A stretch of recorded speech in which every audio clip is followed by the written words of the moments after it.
Kumusta mga ka-Anli? Tara, samahan niyo akong gumawa ng burger patty ala Kiddy Wings. Ito ang ating mga sangkap mga ka-Anli. Sundan niyo ako. Pwedeng pambaon sa mga bata at pwede rin pang negosyo. Lalo na ngayong pandemic. Tara.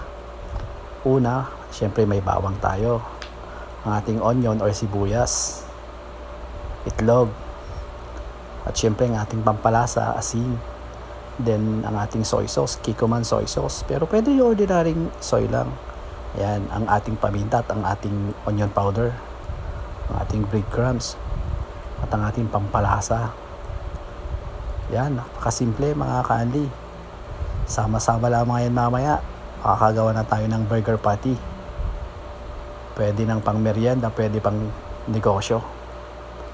Yung ikaw mismo ang gagawa ng burger mo. Pwede mong gawin yung lasang gustong gusto mo. Pwedeng spicy, pwedeng hindi.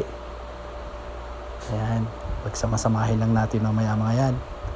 Siyempre hindi mawawala ang ating giniling. Pwede rin baboy, pwede rin chicken, pwede rin beef. Pero ngayon ang ginamit ko mga ka-Anli pork. 1 kilong giniling. Ayan. Pagsamasamahin lang natin si asin. Sunod natin itlog. Depende yan sa dami. Pwedeng dagdagan ng itlog. Mga ka-Anli kung gusto mo. Yan yung pinagsama kong paminta at ang onion powder. Then isunod na natin ang ating pampalasa. Kasunod niyan yung Kikkoman soy sauce. Pwede rin yung Dato Puti soy sauce mga ka-Anli kung wala kayong Kikkoman. Ayan. Yung bawang, yung sibuyas. Pagkatapos yung breadcrumbs. Ayan mga ka-Anli, sama-sama lang yan. Yes mga ka-Anli, mas okay kamay na lang natin para mahalo natin mabuti. Pero be sure na malinis talagang ating mga kamay ka-Anli. Yan, haluin natin yung may pagmamahal para ramdam ng kakain. Or bibili ng paninda natin na talagang may halong pagmamahal ang ating ginagawa. Kasi iba pa rin mga ka-Anli yung may pagmamahal talaga. Ayan, takpan natin. Then iwan mo natin sa freezer ng 1 oras. Yan. Pwedeng plastic yung pang burger. Then pwede rin tayong papel na gaya yung ginamit ko mga ka-Anli. Ayan. 1 kutsara or 2 mga ka-Anli kasya na. Ayan. I-mold lang natin yung parang burger patty na. Ayan. So ginamit ko bali 2 kutsara. Tama yan sa 1 burger mga ka-Anli.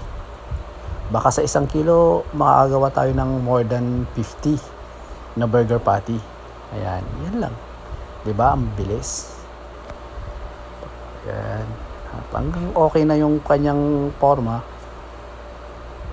tatakpan na natin siya ngayon. Ayan, tingnan nyo mga ka-Anli. Susunod natin yung isa para pag tumigas na mamaya yan, madali lang siyang buksan din. Para pag mabilis kang gumawa ng burger mo, mas mabilis. Ayan. Sama-sama lang sila sa 1 container mga ka-Anli. Lagay natin sa freezer mga 2 to 3 hours. Pag medyo may ice na, pwede na. Stock lang natin sa freezer. Pag kailangan natin gumawa ng burger, yun. Okay na. Ayan. Ayan, tara mga ka-Anli. Ilagay na natin sa freezer para sa susunod. May hamburger na tayo.